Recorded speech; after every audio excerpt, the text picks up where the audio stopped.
ಹರಿ ಓಂ ನಮಸ್ಕಾರ ವೀಕ್ಷಕರೇ, ಜ್ಯೋತಿ ಬಳಿಗಾರ್ ಚಾನಲ್ಗೆ ನಿಮಗೆಲ್ಲ ಸ್ವಾಗತ. ಈ ದಿನ ನೋಡ್ರಿ, ನಾನು ಶನಿವಾರ ನಾನು ಹಾಕಿದಂಥ ಒಂದು ರಂಗೋಲಿಯನ್ನು ಈ ವಿಡಿಯೋದೊಳಗೆ ತೋರಿಸ್ತಾ ಇದ್ದೀನಿ. ಅದು ಆಂಜನೇಯನ ರಂಗೋಲಿ. ಎಂಥ ಆಂಜನೇಯ ಅಂತಂದರೆ ಯಂತ್ರೋದ್ಧಾರಕ ಆಂಜನೇಯ ರಂಗೋಲಿ ನೋಡ್ರಿ. ಈ ಒಂದು ಯಂತ್ರೋದ್ಧಾರಕ ಆಂಜನೇಯ ಎಲ್ಲಿದ್ದಾನಪ್ಪ ಅಂತಂದ್ರೆ ಹಂಪಿ ಹತ್ತಿರ ತುಂಗಭದ್ರಾ ತೀರ ಗೊತ್ತಿರ್ಬೋದು ನಿಮಗೆ. ಅಲ್ಲಿ ಈ ಒಂದು ಯಂತ್ರೋದ್ಧಾರಕ ಆಂಜನೇಯ ಇದ್ದಾನೆ. ವ್ಯಾಸರಾಜರೇನಪ್ಪ ಅಂತಂದ್ರೆ ಈ ಒಂದು ಆಂಜನೇಯನನ್ನು ಸ್ಥಾಪನೆಯನ್ನು ಮಾಡಿದ್ದಾರೆ. ಈ ಆಂಜನೇಯ ಒಂದು ಏನು, ಯಾಕೆ ಇದ್ರ ಮಹಿಮೆ ಏನು ಅನ್ನೋದು ನಾನು ಹೇಳ್ತೀನಿ ನೋಡ್ರಿ. ಏನಂದ್ರೆ ಈ ಒಂದು ಆಂಜನೇಯನ ರಂಗೋಲಿಯನ್ನು ನೀವು ಪ್ರತಿನಿತ್ಯ ಕೂಡ ಹಾಕ್ಬೋದು, ಅಥವಾ ಶನಿವಾರ ಹಾಕಬೇಕು. ಸಂಕಲ್ಪ ಮಾಡಿಕೊಂಡು ಶನಿವಾರ ದಿವಸ ಪ್ರಾರಂಭ ಮಾಡಿದ್ರೆ ಪ್ರತಿನಿತ್ಯ ಕೂಡ ಸ್ವಲ್ಪ ದಿವಸ ನಿಮಗೆ ಎಷ್ಟು ಸಾಧ್ಯನೋ ಅಷ್ಟು ದಿವಸನೂ ಕೂಡ ಹಾಕ್ಬೋದು. ನೋಡೋಣ. ಏನಕ್ಕಂತಂದ್ರೆ ನಮ್ಮ ಕೆಲಸದೊಳಗೆ ಏನಾದರೂ ಯಶಸ್ವಿ ಆಗಬೇಕಂದ್ರೆ, ಆಮೇಲೆ ಮತ್ತು ಶತ್ರುಗಳ ನಾಶ ಆಗಬೇಕಂತಂದ್ರೆ ಶನಿವಾರ ದಿವಸ, ಮಂಗಳವಾರ ದಿವಸ ಈ ಒಂದು ರಂಗೋಲಿಯನ್ನು ಸ್ಟಾರ್ಟ್ ಮಾಡಿರಿ ಹಾಕೋದಕ್ಕೆ. ನಮ್ದು ಏನೋ ಒಂದು ಕಷ್ಟಗಳಿದ್ದರೂ ಕೂಡ ಈ ಒಂದು ಆಂಜನೇಯನ ಸ್ಮರಣೆಯನ್ನು ಮಾಡಿ ನಾವು ಈ ಥರ ಮಾಡೋದ್ರಿಂದ ನಮಗೆ ಏನಪ್ಪ ಅಂತಂದ್ರೆ ಒಂದು ಕಷ್ಟಗಳು ಕಳೀತಾವ ಅಂತ ಹೇಳ್ತಾರೆ. ಮತ್ತು ಈ ಒಂದು ಯಂತ್ರೋದ್ಧಾರಕ ಆಂಜನೇಯ ನೋಡ್ರಿ, ಆ ಕಡೆ ಯಾರ್ಯಾರು ಇದ್ದೀರಾ ಅವರೆಲ್ಲ ಹೋಗಿ ಒಂದು ಸರಿ ಒಂದು ಆಂಜನೇಯನ ದರ್ಶನವನ್ನು ತೊಗೊಂಡ್ರೆ ಭಾಳ ಒಳ್ಳೆಯದು. ಒಂದು ಸರಿ ಆದ್ರೆ ಏನು ಈ ಆಂಜನೇಯ ಏನಪ್ಪ ಅಂದ್ರೆ ಧ್ಯಾನಕ್ಕೆ ಕುಳಿತಿರುವಂಥ ಆಂಜನೇಯ. ಅದರೊಳಗೆ ನಾನು ಯಾವ ಥರ ಐತಿ ನೋಡ್ರಿ, ಈಗ ಕೊನೆಗೆ ತೋರಿಸ್ತೀನಿ. ಯಂತ್ರೋದ್ಧಾರಕ ಆಂಜನೇಯ, ನಿಜವಾದ ಆಂಜನೇಯ ಒಂದು ಪಿಕ್ಚರ್ ಅದು ಲಾಸ್ಟಿಗೆ ತೋರಿಸ್ತೀನಿ ನೋಡ್ರಿ. ಆ ಥರನ ನಾನು ಹಾಕೋಕ್ಕೆ ಪ್ರಯತ್ನ ಪಟ್ಟೀನಿ ರಂಗೋಲಿನ. ನೀವು ಕೂಡ ಹಾಕ್ರಿ. ಮತ್ತು ಇದು ಇಷ್ಟೊಂದು ಹಾಕಕ್ಕೆ ಬರಲ್ಲ ಅನ್ನೋರ್ಗು ಕೂಡ ಒಂದು ಸೊಲ್ಯೂಷನ್ ಹೇಳ್ತೀನಿ. ಇದನ್ನು ಮಧ್ಯೆ ಏನಪ್ಪ ಅಂತಂದ್ರೆ ಈ ಥರ ಒಂದು ಆಂಜನೇಯನ ಪ್ರತಿಷ್ಠಾಪನೆ ಮಾಡಿ ಸುತ್ತಲೂ ನಾವು ಏನಂದರೆ 2 ತ್ರಿಭುಜ ಉಲ್ಟಾ ಸೀದಾ ತ್ರಿಭುಜವನ್ನು ಹಾಕೋಬೇಕಂದ್ರೆ ಒಂದು ಮಂಡಲ ಅಂತ ಕರೀತಾರೆ. ಈ ಒಂದು ಮಂಡಲವನ್ನು ಹಾಕ್ಕೊಂಡು ಕೆಳಗಡೆ ನೋಡ್ರಿ, ನಾನು ಕಾಲನ್ನು ಬಿಡಿಸ್ತಾ ಇದ್ದೀನಿ. ಅದು ಪೂರ್ತಿ ಇದಾಗಿಲ್ಲ, ವಿಡಿಯೋ ಆಗಿಲ್ಲ. ನನ್ನ ಮಗ ಕ್ಯಾಮ್ರಾ ಸರಿಸ್ಬಿಟ್ಟಾನ, ನಾನು ನೋಡೇ ಇಲ್ಲ. ಹಾಕೋ ವೇದಾಗ ನಾ ಹಂಗೆ ಪಟ ಹಾಕುವಂತ ಹೊಂಟ್ಬಿಟ್ಟೀನಿ. ಅದಕ್ಕೆ ನೋಡ್ರಿ, ಆ ನಂತರ ಪೂರ್ತಿ ತೋರಿಸ್ತೀನಿ. ಅದು ಈಸಿ ಆಗುತ್ತೆ. ಮ್ಯಾಲಿಂದ ಸ್ವಲ್ಪ ಹಾಕೊಳ್ಳೋದು ಕಷ್ಟ ಅನ್ನಿಸ್ಬೋದು ನಿಮ್ಗೆ. ಒಂಚೂರು ನೋಡಿಕೊಂಡು ಹಾಕ್ಕೊಳ್ರಿ. ಒಂದೇ ಸರಿ ಬರೋದಿಲ್ಲ, ಸ್ವಲ್ಪ ಪ್ರಯತ್ನ ಮಾಡಿದ್ರೆ ಬರ್ತದೆ. ಇದು ಮಾಡೋಕ್ಕಾಗಂಗಿಲ್ಲ ಅನ್ನೋರ್ಗು ಹೇಳ್ತೀನಿ ಏನು ಮಾಡಬೇಕು ಅನ್ನೋದನ್ನು. ನೋಡ್ರಿ, ಈ ಥರ ಒಂದು ಆಂಜನೇಯನ ಬಿಡಿಸ್ಕೋಬೇಕು ರಂಗೋಲಿ ಒಳಗೆ. ಬಿಡಿಸ್ಕೊಂಡು ಪ್ರತಿನಿತ್ಯ ಏನಪ್ಪ ಅಂತಂದ್ರೆ ರಾಮದೂತ ಒಂದು ಸ್ತೋತ್ರವನ್ನು ಹೇಳ್ಕೋಬೇಕು. ಮತ್ತು ಏನಂದರೆ ಈ ಒಂದು ಆಂಜನೇಯನ ನೀವು ಹಾಕೋದು ಪ್ರಾರಂಭ ಸಂಕಲ್ಪವನ್ನು ಮಾಡಿಕೊಂಡು ಸ್ಮರಣೆಯನ್ನು ಮಾಡಿಕೊಂಡು ನೀವು ರಂಗೋಲಿಯನ್ನು ಪ್ರಾರಂಭ ಮಾಡಿರಿ. ಭಾಳ ಅಂದ್ರೆ ಭಾಳ ಒಳ್ಳೆಯದು ನೋಡ್ರಿ. ನನಗೆ ಎಷ್ಟು ಸಾಧ್ಯತೆ ಅಷ್ಟು ಆದಷ್ಟು ತೋರಿಸೋಕೆ ನಾನು ಪ್ರಯತ್ನ ಪಟ್ಟೀನಿ. ನಿಮಗೆ ಇಷ್ಟ ಆಯ್ತಪ್ಪ ಅಂದ್ರೆ ಕಾಮೆಂಟ್ ಹಾಕಿರಿ. ಮತ್ತು ಏನಂದ್ರೆ ಆಂಜನೇಯನ ಶ್ಲೋಕ, ಇದನ್ನು ಹಾಕಿದ್ಮೇಲೆ ಶ್ಲೋಕವನ್ನಾದರೂ ಹೇಳ್ಬೋದು. ನಿಮಗೆ ಬರುವಂಥ ಶ್ಲೋಕ ಇಲ್ಲ ಅಂತಂದ್ರೆ ಆಂಜನೇಯನ ಸ್ಮರಣೆ ಮಾಡ್ತಾ ರಂಗೋಲಿಯನ್ನು ಹಾಕಬೇಕು. ಎಷ್ಟೋ ಕಷ್ಟಗಳು ಕೂಡ ಇದರಿಂದ ಕಳೀತವೆ. ಪ್ರತಿನಿತ್ಯ ಕೂಡ ಹಾಕಿದರೆ ನಮ್ಮ ಮನೆಯೊಳಗೆ ಆಂಜನೇಯನ ಸನ್ನಿಧಿ ಬರುತ್ತೆ. ಮತ್ತು ಯಂತ್ರೋದ್ಧಾರಕ ಪ್ರಾಣದೇವರ ಒಂದು ಸ್ತೋತ್ರ ಐತಿ, ಅದನ್ನು ಹೇಳಬೇಕು. ಇದನ್ನು ಹಾಕಿದ ಮೇಲೆ 3 ಸರಿ ಆದರೆ 3 ಸರಿ, ಇಲ್ಲ 1 ಸರಿ ಆದರೆ 1 ಸರಿ ಆ ಶ್ಲೋಕವನ್ನು ಹೇಳಬೇಕು. ನೋಡ್ತೀನಿ ಈ ವಿಡಿಯೋದೊಳಗೆ ಆಗೋದಿಲ್ಲ ಅಂತ ಕಾಣುತ್ತೆ. ಮುಂದಿನ ವಿಡಿಯೋದೊಳಗೆ ನಾನು ಆ ಒಂದು ಶ್ಲೋಕವನ್ನು ಹೇಳ್ಕೊಡ್ತೀನಿ. ಮತ್ತು ಈ ರಂಗೋಲಿನ ಇನ್ನೂ ಅತ್ಯಂತ ಈಸಿಯಾಗಿ ನೀವು ಆಂಜನೇಯನ ಬಿಡಿಸ್ತಿದ್ದೀರ, ಆಂಜನೇಯನ ಸನ್ನಿಧಾನ ಬರೋ ಥರ ಯಾವ ಥರ ಅಂತಂದು ನಾನು ಇನ್ನೊಂದು ವಿಡಿಯೋದೊಳಗೆ ಹೇಳ್ತೀನಿ. ಈ ವಿಡಿಯೋದೊಳಗೆ ಇಷ್ಟು ಬಿಡಿಸೋದ ಒಂದು ಸ್ವಲ್ಪ ಟೈಮ್ ತೊಗೊಂತು ಆಂಜನೇಯನ ಬಿಡ್ಸೋಕ್ಕೆ. ಈ ಒಂದು ರಂಗೋಲಿ ನೋಡ್ರಿ, ಇದ್ರದ್ದು ಕೆಲವೊಂದು ಇದನ್ನು ಏನಂದ್ರೆ ರೂಲು ಮತ್ತು ಏನು ಮಾಡ್ಬೇಕಂತಂದು ಸ್ವಲ್ಪ ಹೇಳ್ತೀನಿ. ಈ ಆಂಜನೇಯ ಯೋಗ ಮುದ್ರೆಯಲ್ಲಿರುವಂಥ ಆಂಜನೇಯ ನೋಡ್ರಿ.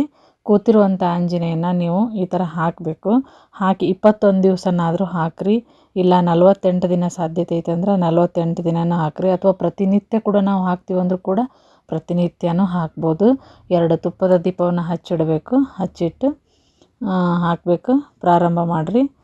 ಮತ್ತು ಯಾವುದು ಬಂದಿಲ್ಲ ಅಂತಂದ್ರೆ ಶ್ರೀರಾಮ ರಾಮ ರಾಮೇತಿ ರಮೇ ರಮೇ ಮನೋರಮೆ ಸಹಸ್ರನಾಮ ತತ್ತುಲ್ಯಂ ರಾಮನಾಮ ವರಾನನೆ. ಇದನ್ನಾದರೂ ಹೇಳ್ಬೋದು ನೀವು. ಶ್ರೀರಾಮ ರಾಮ ರಾಮೇತಿ ರಮೇ ರಾಮೆ ಮನೋರಮೆ ಸಹಸ್ರನಾಮ ತತ್ತುಲ್ಯಂ ರಾಮನಾಮ ವರಾನನೆ. ಇದಿಷ್ಟನ್ನು ಹೇಳ್ಕೊಬೋದು. ಇಲ್ಲ ಅಂದ್ರೆ ಯಂತ್ರೋದ್ಧಾರಕ ಪ್ರಾಣದೇವರ ಒಂದು ಸ್ತೋತ್ರ, ಅದನ್ನು ಸಹ ಹೇಳ್ತೀನಿ ನಾನು, ಅದನ್ನು ಕೂಡ ನೀವು ಹೇಳ್ಬೋದು. ರಂಗೋಲಿ ನೋಡಿರಿ, ಪ್ರಯತ್ನ ಮಾಡಿರಿ. ಬರೋದಿಲ್ಲ ಅನ್ನೋರಿಗೆ ಮಧ್ಯದೊಳಗೆ ಶ್ರೀಕಾರವನ್ನು ಹಾಕ್ಕೊಂಡು ಹಾಕ್ಬೋದು. ಅದು ನಾನು ಈ ಥರ ನಿಮಗೆ ಹೇಳಿದರೆ ಗೊತ್ತಾಗಲ್ಲ, ಮತ್ತು ತೋರಿಸಿನ ಹೇಳ್ತೀನಿ. ಇದನ್ನು ಹೇಳಿದ್ನಲ್ಲ, ಈ ಶ್ಲೋಕನ ಅದನ್ನು 11 ಸಾರಿನ ಹೇಳ್ಕೊಳ್ರಿ. ಶ್ರೀರಾಮ ರಾಮ ಇಲ್ಲ ಅಂದ್ರೆ ಆಂಜನೇಯ, ಯಂತ್ರೋದ್ಧಾರಕ ಆಂಜನೇಯನ ಸ್ತೋತ್ರವನ್ನು ಹೇಳ್ರಿ. ಇದರಿಂದ ಎಷ್ಟೋ ಕಷ್ಟಗಳು ಕಳೀತೈತಿ ಮತ್ತು ನಿಮ್ದು ಇಷ್ಟಾರ್ಥ ಕೂಡ ನೆರವೇರುತ್ತೆ, ಮತ್ತು ಆಂಜನೇಯನ ಒಂದು ಆಶೀರ್ವಾದ ಕೂಡ ನಮ್ಗೆ ಸಿಗುತ್ತೆ ಅಂತ ಹೇಳ್ಬೋದು. ಇದಕ್ಕೆ ಮಂಡಲ ಬರ್ತೈತೆ ನೋಡ್ರಿ.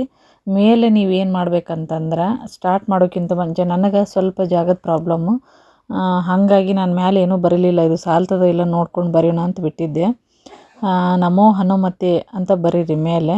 ಆ ನಂತರ ಪ್ರಾರಂಭ ಮಾಡಿರಿ, ಶ್ರೀಕಾರ ಎಲ್ಲ ಹಾಕಿ. ಇಲ್ಲಿ ಏನಂದ್ರೆ ನಾನು ಒಳಗಡೆ ಬರ್ತದೆ, ಇದು ಮಂಡಲ ಬರುತ್ತೆ ನೋಡ್ರಿ, ಅಲ್ಲಿ ಶ್ರೀಕಾರವನ್ನು ಹಾಕಬೇಕು. ಮತ್ತು ಓಂ ನಮೋ ಹನುಮತೆ ಅಂತಲೂ ಕೂಡ ಬರಿಬೇಕು. ತೋರಿಸ್ತೀನಿ, ನೋಡ್ತಾ ಹೋಗ್ರಿ. ಪೂರ್ತಿ ವಿಡಿಯೋ ನೋಡಿದರೆ ಮಾತ್ರ ಇದು ಗೊತ್ತಾಗುತ್ತೆ, ಅರ್ಧ ನೋಡಿದ್ರೆ ಗೊತ್ತಾಗಲ್ಲ. ಈ ಚಕ್ರತೀರ್ಥ ಪ್ರದೇಶದಲ್ಲಿ ಯಾವ ಥರ ಐತೆ ನೋಡ್ರಿ, ನಾನು ಅದೇ ಥರನ ಹಾಕೋಕ್ಕೆ ಪ್ರಯತ್ನ ಪಟ್ಟೀನಿ. ಶನಿವಾರ ಮಂಗಳವಾರ ಸ್ಟಾರ್ಟ್ ಮಾಡಿದ್ರೆ ಭಾಳ ಒಳ್ಳೆಯದು.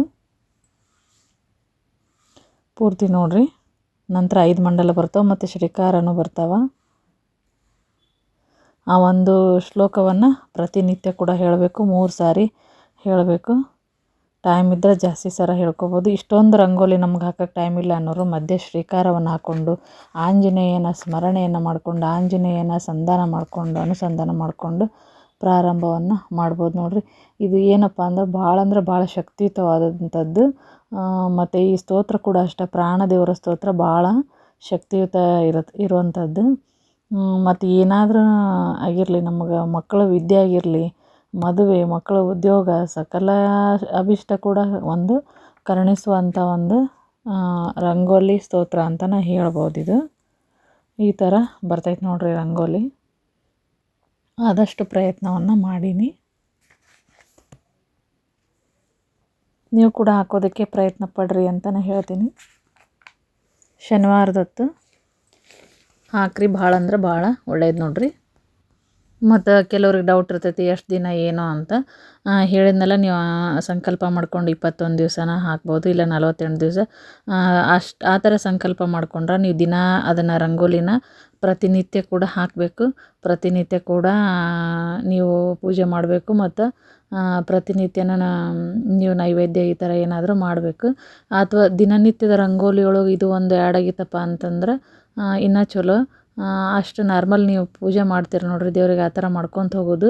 ಬಟ್ ಇಷ್ಟೊಂದು ದಿನಾಲು ಎಲ್ಲರಿಗೂ ರಂಗೋಲಿ ಹಾಕೋದು ಕಷ್ಟ ಆಗುತ್ತೆ, ಯಾಕಂದ್ರೆ ಟೈಮು ಶಾರ್ಟೇಜನೇ ಇರ್ತೈತಿ, ಮತ್ತು ಬೆಳಗ್ಗೆ ಅವಸರನೇ ಇರ್ತೈತಲ್ಲ. ಹಾಗಾಗಿ ನೀವೇನು ಮಾಡೋದು ಅಂತಂದ್ರೆ, ಈ ಒಂದು ಆಂಜನೇಯನ ನಾನೇನು ಬಿಡಿಸಿ ನೋಡ್ರಿ, ಧ್ಯಾನಕ್ಕೆ ಕುಳಿತಿರುವಂಥ ಆಂಜನೇಯ, ಆ ಒಂದು ಪ್ಲೇಸ್ ಒಳಗೆ ನೀವು ಶ್ರೀಕಾರವನ್ನು ಹಾಕ್ಕೊಂಡು ಅನುಸಂಧಾನ ಮಾಡ್ಕೋಬೇಕು. ದೇವ್ರನ್ನ ಆಹ್ವಾನ ಮಾಡಿಕೊಂಡು ಸ್ಟಾರ್ಟ್ ಮಾಡ್ಬೇಕು ನೋಡ್ರಿ. ಅಂದ್ರೆ ಇದಕ್ಕಿನ್ನ ಸುತ್ತ ಇನ್ನೂ ಬರ್ತೈತಿ. ಇಷ್ಟು 5 ಮಂಡಲ ಬರ್ತಾವೆ ಸುತ್ತ. ಇದು ಆಂಜನೇಯನ ಬಾಲ. ಈ ಥರ ಸರ್ಕಲ್ ಥರ ಮಾಡಿಕೊಂಡು ಮಾಡಬೇಕು. ಏನಂದ್ರೆ ಪ್ರತಿನಿತ್ಯ ಬಿಡ್ಸೋಕ್ಕಾಗಲ್ಲ, ಹಂಗಾಗಿ ನಾನು ಹೇಳಿದ್ನಲ್ಲ, ಆಂಜನೇಯನ ತೆಗೆದಿರೋ ಜಾಗದಲ್ಲಿ ಶ್ರೀಕಾರವನ್ನು ಹಾಕೋಬೇಕು. ಹಾಕ್ಕೊಂಡು ಮಾಡ್ಬೇಕು ನೀವು. ಇಲ್ಲಾಂದರೆ ಚಿಕ್ಕದಾಗಿ ನಿಮಗೆ ಯಾವ ಥರ ಬರುತ್ತೋ ಕಣ್ಣು ಮೂಗು ಇಷ್ಟು ತೆಗೆದು ಸಿಂಪಲ್ಲಾಗಿ ಆಂಜನೇಯ ನೋಡ್ರಿ, ಕೂತಿರುವಂಥ ಧ್ಯಾನದಲ್ಲಿ ಕೂತಿರುವಂಥ ಆಂಜನೇಯ ನಾನು ತೆಗೆದಿರೋದು. ಅಲ್ಲಿ ಯಾವ ಥರ ಐತಿ ಅದೇ ಥರನ ನಾನು ಪ್ರಯತ್ನ ಮಾಡೀನಿ. ನೀವು ಕೂಡ ಹಂಗೆ ಆಗಿಲ್ಲ ಅಂದ್ರೆ ಶ್ರೀಕಾರ ಹಾಕ್ರಿ. ಶ್ರೀಕಾರ ಹಾಕಿ ಸುತ್ತ ಈಗ ನಾನು ಹಾಕ್ತಾಯಿದ್ದೀನಿ ನೋಡ್ರಿ, ಇದನ್ನು ಹಾಕಬೇಕು. ತ್ರಿಭುಜ, 2 ತ್ರಿಭುಜವನ್ನು ಹಾಕಬೇಕು. ಮಂಡಲ ಅಂತ ಕರಿತೀವಿ. ಈ ಮಂಡಲಕ್ಕೆ ಆಂಜನೇಯನ ಒಂದು ಮಂಡಲ ಹಾಕಿ ಕೂರಿಸಿರುವಂಥದ್ದು ನೋಡ್ರಿ, ಈ ಥರ ಹಾಕೋಬೇಕು. ಆಂಜನೇಯ ಸುತ್ತಲೂ 5 ಮಂಡಲಗಳನ್ನು ಹಾಕಬೇಕು. ಮತ್ತು ಹಾಕಿ ಶ್ರೀಕಾರನ ಕೂಡ ಬರಿಬೇಕಾಗಿತ್ತು. ನಾನು ಜಾಗ ಆಗಿಲ್ಲ ಅನ್ನೋ ರೀಸನಿಗೆ ಅದನ್ನು ಹಾಕಿಲ್ಲ. ಬೇಕಾದ್ರೆ ನಾನು ಇನ್ನೊಂದು ಶ್ರೀಕಾರವನ್ನು ಹಾಕಿ ಇನ್ನೊಂದು ವಿಡಿಯೋದಾಗ ತೋರಿಸ್ತೀನಿ. ನೀವು ಯಾರಾದರೂ ಇಂಟ್ರೆಸ್ಟ್ ಪಟ್ಟರೆ ಮುಂದಿನ ವಿಡಿಯೋದೊಳಗೆ ತೋರಿಸ್ತೀನಿ ನೋಡಿರಿ. ಇಷ್ಟೊಂದು ಹಾಕ್ಕೊಳಕ್ಕಾಗಲ್ಲಲ್ಲ, ಹಾಗಾಗಿ ಆ ಥರ ನೀವು ಹಾಕ್ಕೋಬೋದು. ಹಾಕ್ಕೊಂಡು ಆ ಒಂದು ಶ್ಲೋಕವನ್ನು ಹೇಳ್ರಿ, ಹೆಂಗಾಗೈತೆ ರಂಗೋಲಿ ಅಂತಂದು. 2 ತ್ರಿಭುಜ, ಅದರ ಸುತ್ತ 5 ಮಂಡಲಗಳು. 5 ಮಂಡಲಗಳಾದ ಮೇಲೆ 16 ಶ್ರೀಕಾರಗಳನ್ನು ಹಾಕ್ಕೊಂಡು ಮತ್ತೆ ಒಂದು ಮಂಡಲವನ್ನು ಹಾಕಬೇಕು. ನಾನು ಆದಷ್ಟು ಪ್ರಯತ್ನ ಪಟ್ಟು ನೋಡಿರಿ. ಚಿಕ್ಕದು ಹಾಕಬೇಕಂತ ಅನ್ಕೊತೀನಿ ಪ್ರತಿ ಸಾರಿನೂ, ಅದು ಆಗೋದೇ ಇಲ್ಲ ನನ್ನ ಕೈಯೊಳಗೆ. ಯಾಕಂತ ನನಗೆ ಗೊತ್ತಿಲ್ಲ. ಭಾಳ ಸಣ್ಣದು ಹಾಕಬೇಕಂತ ಪ್ರಯತ್ನ ಮಾಡ್ತಿರ್ತೀನಿ, ದೊಡ್ಡದಾಗ್ಬಿಡ್ತದೆ. ತೋರ್ಸಕ್ಕೂ ಬೇಕಲ್ಲ, ಹಿಂಗಾಗಿ ಅದು ಇದು ಅನ್ಸಲ್ಲ. ಮನೆಯೊಳಗೆ ಹಾಕಿದ್ರು ಅಷ್ಟೇ, ನಾನು ಸ್ವಲ್ಪ ಸೈಜ್ ದೊಡ್ಡದು ಬರ್ತೈತಿ ರಂಗೋಲಿ. ಆದಷ್ಟು ನೋಡಿರಿ ಈ ಥರ ಪ್ರಯತ್ನ ಪಡ್ರಿ. 5 ಮಂಡಲ ಹಾಕಬೇಕು. 5 ಮಂಡಲ ಆದ ನಂತರ ನೀವು ಸುತ್ತಲೂ ಶ್ರೀಕಾರಗಳನ್ನು ಹಾಕೋಬೇಕು. ಜಾಗ ಸಾತಿಲ್ಲ. ಆಮೇಲೆ ಇದರೊಳಗೆ ತ್ರಿಭುಜದಲ್ಲಿ ಹನುಮತೆ ಅಂತ ಬರೀಬೇಕು. ಶ್ರೀಕಾರ ಹಾಕಿಲ್ಲ ಅಂದರೆ ಇಷ್ಟು ಬರೆದ್ರೂ ಸಾಕು. ನೀವು ಹನುಮತೆ ನಮಃ ಅಂತ ಬರೀರಿ. ಮೇಲೊಂದು ಕಡೆ ಹನುಮತೆ ನಮಃ ಅಂತ ಬರೋದು ಪ್ರಾರಂಭ ಮಾಡಿರಿ. ಕೊನೆಗೆ ನೋಡಿರಿ, ಕೈಯಲ್ಲಿ ನಾನು ರುದ್ರಾಕ್ಷಿ ಏನು ಹಾಕಿರಲಿಲ್ಲ ಆಂಜನೇಯನಿಗೆ, ಇವಾಗ ಹಾಕಿದೆ. ಇವಾಗ ಒಂದು ಕಳೆ ಬಂತು ಅಂತ ಅಂದ್ಕೊತೀನಿ. ಆಂಜನೇಯ ಈ ಥರ ನೋಡಿರಿ ಸುತ್ತ ಮಂಡಲ ಹಾಕಿ, ಆ ನಂತರ ನೀವು ಗೆಜ್ಜೆ ವಸ್ತ್ರ ಏರಿಸ್ಬೋದು, ಮತ್ತು ಅಕ್ಷತೆ ಎಲ್ಲ ಹಾಕಿ ಪೂಜೆ ಮಾಡಿ ದೀಪ ಹಚ್ಚಿಡಬೇಕು ಮೊದಲು. ಈ ಥರ ಬಂದಿದೆ ನೋಡಿರಿ ರಂಗೋಲಿ. ಎಲ್ಲರಿಗೂ ಇಷ್ಟ ಆಯ್ತು ಅಂತ ಅಂದ್ಕೊತೀನಿ. ಇದರದ್ದು ಮತ್ತು ಹೇಳಿದ್ನಲ್ಲ ಶ್ಲೋಕ 1 ಹೇಳಿದ್ದೀನಿ. ಇದರಲ್ಲಿ ಇನ್ನೊಂದು ವಿಡಿಯೋದಲ್ಲಿ ನಾನು ಯಂತ್ರೋದ್ಧಾರಕ ಪ್ರಾಣದೇವರ ಒಂದು ಸ್ತೋತ್ರವನ್ನು ಹೇಳ್ಕೊಡ್ತೀನಿ. ಆ ನಂತರ ಚಿಕ್ಕದಾಗಿ ಸ್ವಲ್ಪ ಸಂಕ್ಷಿಪ್ತವಾಗಿ ಯಾವ ಥರನೋ ಇನ್ನೊಂದು ಥರ ತೆಗಿಬೋದು ಅದನ್ನು ಕೂಡ ಹೇಳ್ಕೊಡ್ತೀನಿ ನೋಡಿರಿ. ಈಗೇನು ನಾವು ಆಂಜನೇಯನ ಕೂರಿಸಿದ್ದೀವಲ್ಲ ಅಲ್ಲಿ ಶ್ರೀಕಾರವನ್ನು ಹಾಕೋಬೋದು. ದಿನನಿತ್ಯ ಹಾಕಿದ್ರೆ ಶ್ರೀಕಾರನ ಹಾಕಿದ್ರೆ ಆಗುತ್ತೆ. 2 ತ್ರಿಭುಜ ತೆಗೆದು ಅದರೊಳಗೆ ಶ್ರೀಕಾರ ಹಾಕಿ ಸುತ್ತ ಈ ಥರ ಮಂಡಲ ಹಾಕಿ ಶ್ರೀಕಾರ ಎಲ್ಲ ಕಡೆನೂ ಶ್ರೀಕಾರವನ್ನು ಹಾಕೊತ ಹೋಗಬೇಕು. ಈಸಿ ಆಗುತ್ತೆ ನೋಡಿರಿ ಫ್ರೆಂಡ್ಸ್. ಈ ಒಂದು ಮಾಹಿತಿ ಇಷ್ಟ ಆಗಿತ್ತಂದ್ರೆ, ಈ ಒಂದು ರಂಗೋಲಿ ಇಷ್ಟ ಆಗಿದ್ರೆ ವಿಡಿಯೋಕ್ಕೊಂದು ಲೈಕ್ ಕೊಡಿರಿ, ಶೇರ್ ಮಾಡಿರಿ, ಕಮೆಂಟ್ ಹಾಕಿರಿ. ಮತ್ತು ನಾನು ಒಂದು ಹೊಸ ಮಾಹಿತಿಯೊಂದಿಗೆ ಮುಂದಿನ ವಿಡಿಯೋದಲ್ಲಿ ಸಿಗ್ತೀನಿ. ವಿಡಿಯೋ ನೋಡಿದ್ದಕ್ಕಾಗಿ ಎಲ್ಲರಿಗೂ ಧನ್ಯವಾದಗಳು. ನಾನು ಆ ಸ್ತೋತ್ರವನ್ನು ಮುಂದಿನ ವಿಡಿಯೋದಲ್ಲಿ ಹೇಳ್ತೀನಿ. ಮತ್ತೆ ಒಂದು ಹೊಸ ವಿಷಯದೊಂದಿಗೆ ಮತ್ತೆ ಮುಂದಿನ ವಿಡಿಯೋದಲ್ಲಿ ಸಿಗ್ತೀನಿ. ಧನ್ಯವಾದಗಳು.